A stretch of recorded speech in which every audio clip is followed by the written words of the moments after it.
Hello everybody, welcome back to HardReset.Info channel. In today's video, I'll show you how to fix headphones not detected on your ZTE Nubia Air.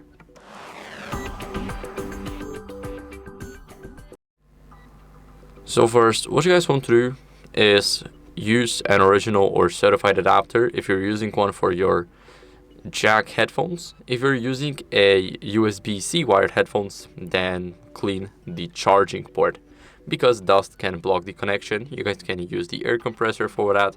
You guys can use a soft brush to try and get everything out of the charging port. Now, what you guys can do is restart the phone, but I'll talk about that later since we still need to talk about the Bluetooth headphones. So let's skip it for now.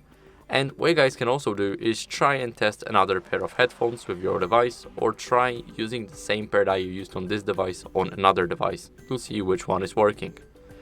Now, what you guys can do is update your phone software, but we're gonna get to that later, because now we're gonna talk about the Bluetooth headphones.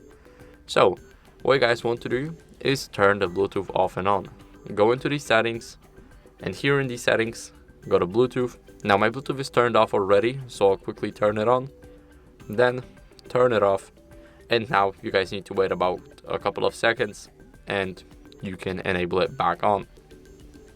If you've got your headphones paired, then what you guys can do is forget them and pair them again with the device. It can help a lot, but first make sure that they are charged up to 100%, including the case, because I've had a situation once where my headphones were like 70 or 80% and my case was 30 and they didn't connect, but once I charged them up to 100%, then they did. So make sure to charge them fully.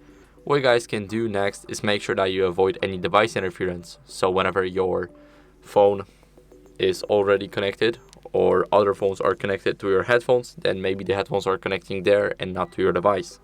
So be careful with that.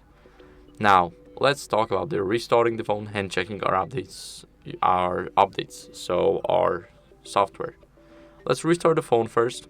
So hold the power button, and after that click restart and tap again to restart the device. Now our device is restarting, our system is gonna refresh entirely, and it should help. After the restart, we'll get back to the phone software. So I'll see you guys in a second.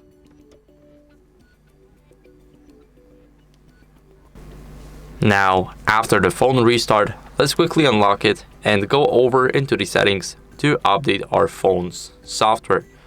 So open up the settings app, and here you guys need to scroll down until you see system and update almost at the bottom. Click here and click system update at the top, and it will check for updates automatically. So my software is up to date, but if yours isn't, then the button to update and install it will appear, and then I would recommend you guys updating it, because it's important to keep up with the latest versions of your software. So that's it for the video. I hope it was helpful. If it was, then leave a like, subscription, and a comment, and I'll see you in the next one. Bye.